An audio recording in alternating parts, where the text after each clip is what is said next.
Plus two political science Christmas പരീക്ഷയ്ക്ക് വേണ്ടിയിട്ട് എല്ലാവരും നിർബന്ധമായും പഠിച്ചിട്ട് പോവേണ്ട 8 മാർക്കിൻ്റെ എസ് ചോദ്യങ്ങളാണ് നമ്മളിവിടെ പറയാൻ പോകുന്നത്. എല്ലാ ഇമ്പോർട്ടൻറ്റ് ക്വസ്റ്റ്യൻസും മീൻസ് എസ് ചോദ്യങ്ങളെല്ലാം കൃത്യമായിട്ട് അവിടെ പറയുന്നുണ്ട്.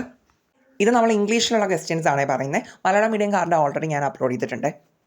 പിന്നെ ഒരു കാര്യം കൂടി ഒന്ന് പറഞ്ഞോട്ടെ, നമ്മൾ ഓൾറെഡി ഇമ്പോർട്ടൻറ്റ് ക്വസ്റ്റ്യൻസ് ഏതൊക്കെയാണെന്നുള്ളത് എല്ലാ മാർക്കിൻ്റെയും എസ് ഉൾപ്പെടെയുള്ള കാര്യങ്ങൾ നമ്മൾ 2 വീഡിയോസായിട്ട് അപ്ലോഡ് ചെയ്തിട്ടുണ്ട്, പാർട്ട് 1 പാർട്ട് 2. അപ്പോൾ അതിൽ ഞാൻ ഓൾറെഡി ഇത് ഡീറ്റെയിൽ ആയിട്ട് പറയുന്നുണ്ട്. പക്ഷേ കുറച്ച് കുട്ടികൾ റിക്വസ്റ്റ് ചെയ്തു സെപ്പറേറ്റ് ആയിട്ട് ചെയ്യാൻ വേണ്ടിയിട്ട്. അതുകൊണ്ടാണ് നമ്മളിങ്ങനെ ഒരു വീഡിയോ ചെയ്യുന്നത്. പക്ഷേ നിങ്ങൾ അതുകൂടി കണ്ടിട്ട് പോകാൻ മറക്കരുത് കേട്ടോ. ആദ്യമേ നിങ്ങൾ നമ്മുടെ plus two political science Christmas പരീക്ഷയ്ക്ക് വേണ്ടിയിട്ട് നാളത്തേക്ക് വേണ്ടി പഠിക്കേണ്ടത് നോർത്ത് ഈസ്റ്റ് ഇന്ത്യയാണ്. ഓക്കെ, നോർത്ത് ഈസ്റ്റ് ഇന്ത്യ ഒരു എസ് ചോദ്യമാണ്. അതായത് നമ്മുടെ എന്താ പറയുക, നമ്മുടെ ജസ്റ്റ് 8ാമത്തെ ചാപ്റ്ററിലാണ് കേട്ടോ അത് വരുന്നത്.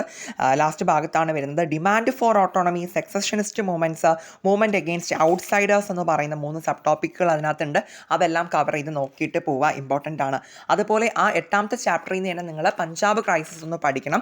പഞ്ചാബ് ക്രൈസിസ് എന്ന് പറയുന്നത് ഓപ്പറേഷൻ ബ്ലൂ സ്റ്റാറിനെ പറ്റിയിട്ടും അതുപോലെ തന്നെ രാജീവ് ഗാന്ധി ലോങ് ഓവർ അക്കോർഡിനെ പറ്റിയിട്ട്, അല്ലെങ്കിൽ നമുക്ക് പഞ്ചാബ് കരാർ എന്ന് പറയാം, പഞ്ചാബ് അക്കോർഡ് എന്ന് പറയാം. ഓക്കെ, അതിനെക്കുറിച്ചിട്ട് നിങ്ങളവിടെ മെൻഷൻ ചെയ്ത് പഠിച്ചിട്ട് വേണം പോകാനായിട്ട് എസ് ഐക്ക് വേണ്ടിയിട്ട്.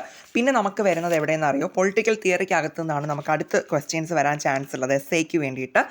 അതിൽ നമ്മുടെ എത്രാമത്തെന്ന് അറിയോ, 11ാമത്തെ ചാപ്റ്റർ എടുക്കുക. ഓക്കെ, 11ാമത്തെ ചാപ്റ്റർ എടുത്ത് നോക്കുമ്പോൾ അതിനകത്ത് ആദ്യമേ കാണാൻ പറ്റും ഡിസിൻറ്റഗ്രേഷൻ ഓഫ് USSR എന്ന് പറയുന്നത്. ദാറ്റ് ഈസ് USSR അല്ലെങ്കിൽ നമുക്ക് എന്ത് പറയാം, സോവിയറ്റ് യൂണിയൻ. ഓക്കെ, അപ്പോൾ സോവിയറ്റ് യൂണിയൻ്റെ തകർച്ചയ്ക്കുണ്ടായ കാരണങ്ങൾ എന്താണ്, അതിൻ്റെ പ്രത്യാഘാതങ്ങൾ എന്താണ് എന്നുള്ള കാര്യങ്ങൾ ഉൾപ്പെടെയുള്ള കാര്യങ്ങൾ എന്ത് ചെയ്യുക, പഠിക്കുക. അതിനകത്ത് 4 സബ് ടോപ്പിക്സുകൾ വരുന്നുണ്ട്. ഇന്നലത്തെ വീഡിയോയിൽ നമ്മൾ കൃത്യമായിട്ട് ഡിസ്കസ് ചെയ്തിട്ടുണ്ട്. So political causes, economic causes, growth of nationalism, പിന്നെന്താ ഗോർബജേവിൻ്റെ റിഫോംസിനെ പറ്റിയിട്ടും ഈ 4 കാര്യങ്ങളെ പറ്റിയിട്ടും എഴുതുമ്പോഴാണ് അതിൻ്റെ ആൻസർ നമുക്ക് പൂർണ്ണമായിട്ടും 8 മാർക്ക് ലഭിക്കത്തുള്ളൂ കേട്ടോ. സോ അതൊന്ന് കൃത്യമായിട്ടൊന്ന് നോക്കിക്കോളൂ. പിന്നെ നമ്മുടെ 12ാമത്തെ ചാപ്റ്ററിലോട്ട്, നെക്സ്റ്റ് ചാപ്റ്ററാണ് നമ്മുടെ US ഹെജമണീനെ പറ്റിയിട്ട് എസ് ഐക്ക് ചോദിക്കാറുണ്ട്. അമേരിക്കൻ ഹെജമണി ഓക്കെ എന്ന് പറയുമ്പോൾ ഹാർഡ് പവറും സോഫ്റ്റ് പവറും സ്ട്രക്ചറൽ പവറും എന്താണെന്നാണ് നമ്മൾ അതിനകത്ത് എഴുതേണ്ടതുള്ളൂ കേട്ടോ. അതൊന്ന് നോക്കിയിട്ട് പോവുക. പിന്നെ എന്താണ് 13ാമത്തെ ചാപ്റ്ററിലോ നെക്സ്റ്റ് ചാപ്റ്ററിലോട്ട് വരുമ്പോൾ യൂറോപ്യൻ യൂണിയൻ 13ാമത്തെ പാഠമാണ് നോക്കുക.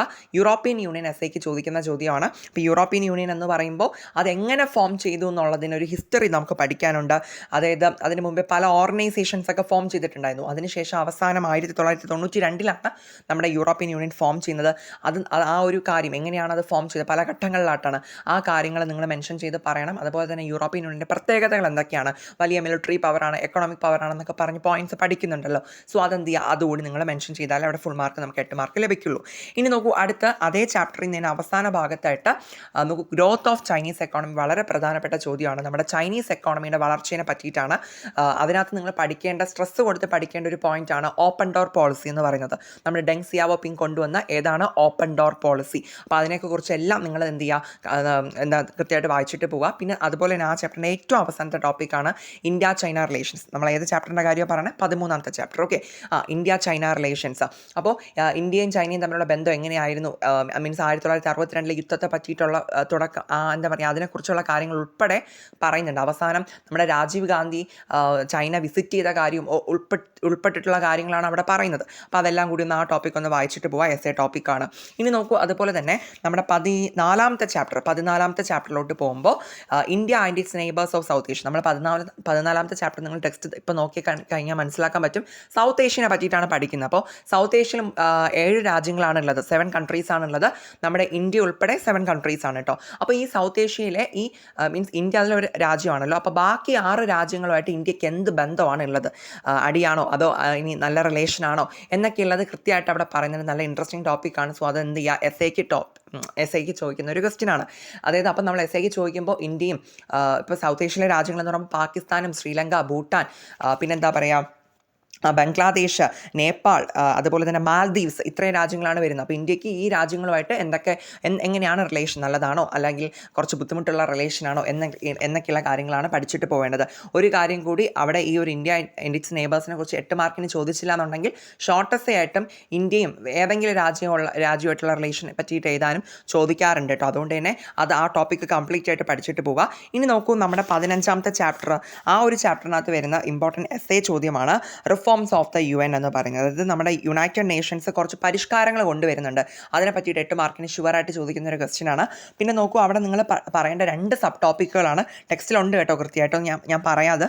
റിഫോം ഓഫ് സ്ട്രക്ചേഴ്സ് ആൻഡ് പ്രൊസീജിയേഴ്സും ജൂറിസ്ഡിക്ഷൻ ഓഫ് യുണൈറ്റഡ് നേഷൻസും. ഇത് 2 സബ് ടോപ്പിക്കുകളാണ് അതിനകത്ത് മെയിൻലി പറയേണ്ട ടോപ്പിക്കുകൾ എന്ന് പറയുന്നത്.